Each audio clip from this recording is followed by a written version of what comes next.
Folk Football back again with some more content, and we are looking at the Scottish transfer news today. And like we know it day every day, and there's been a lot of news today, right?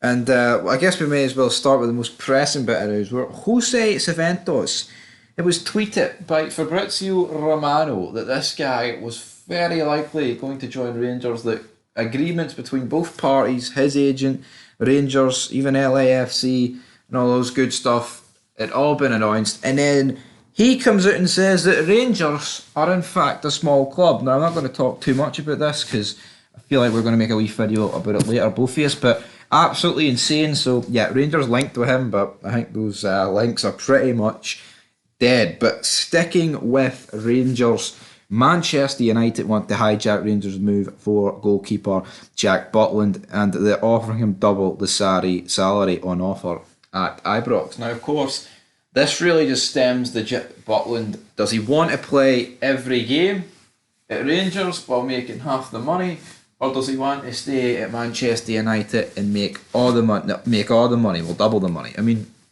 both sides have its positives. You know, he could really be remembered as like a Rangers great, or he could just be remembered as a guy who was a Man United player, but probably will end up playing about 5 games his entire career. Now, to be fair, De Gea could pick up an injury, and he could end up, playing a lot of the season, but you're having to rely on injury. And if we look at David De Gea's injury record, it doesn't really seem like he gets injured. There's some goalies who love an injury or two, but I do not think David De Gea is that. So in my opinion, it's simple: money or playing. And I think he'll probably end up choosing the money. But Motherwell right back Max Johnston, whose contract at Fir Park expires this summer, is visited Norwich City's training ground. And it looks like he could be about to join Championship side Norwich. This kid, very highly rated. Surprised there hasn't been more names in for him. If I'm being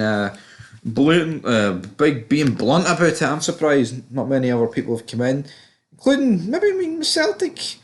Surprised, Rangers surprised that nobody's really come in for him. I mean, since the signing of David Turnbull to Celtic, we haven't really seen much in terms of other players. If other Scottish teams go into the Old Firm, so that's what it is, and I guess that's not happening. But Ange Postecoglou has applauded Liam Scales' efforts on loan at Aberdeen, as like he said yesterday, though, that he wants these Celtic potential signings to take the club to a completely different level. While Rangers' chief executive James Bisgrove says the club are looking into introducing safe standing.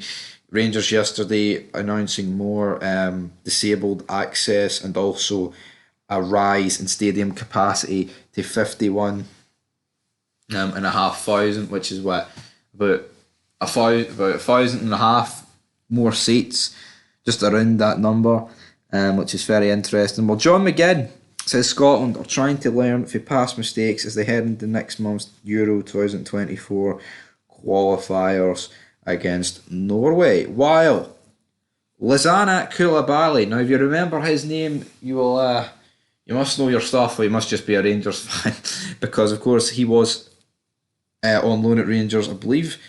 Was it Gerrard's first season? I believe it was Gerrard's first season, and Wolves and Nottingham Forest are interested in the ex-Rangers man.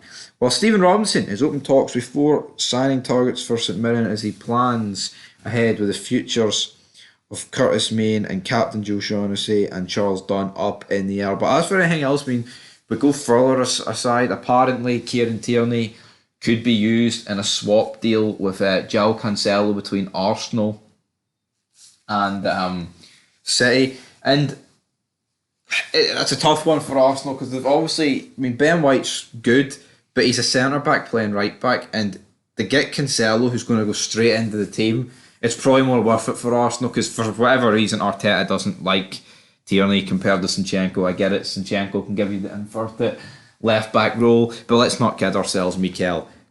Kieran Tierney is a fucking superior player to Zinchenko. Yes, he may not have the ability, right, to go into midfield, but to me that just tells me that Zinchenko's a failed defender but can play a bit in midfield. Like, it works what Zinchenko does to a degree, but when you see defensively, he's horrendous. Like in this past month and a bit, where Arsenal's title collapse has happened, he cost Arsenal multiple goals. Southampton, Liverpool, West Ham in those games. Even against City, he was shite. Tierney, unrightfully shafted in my opinion. And to be honest, Arsenal would be as well playing Tierney left back and Zinchenko in the midfield if that fucking high on him. But anyway, guys, that's it for this news. United, Hijacked, Butland, Mac Johnston, and Rangers get called a small club.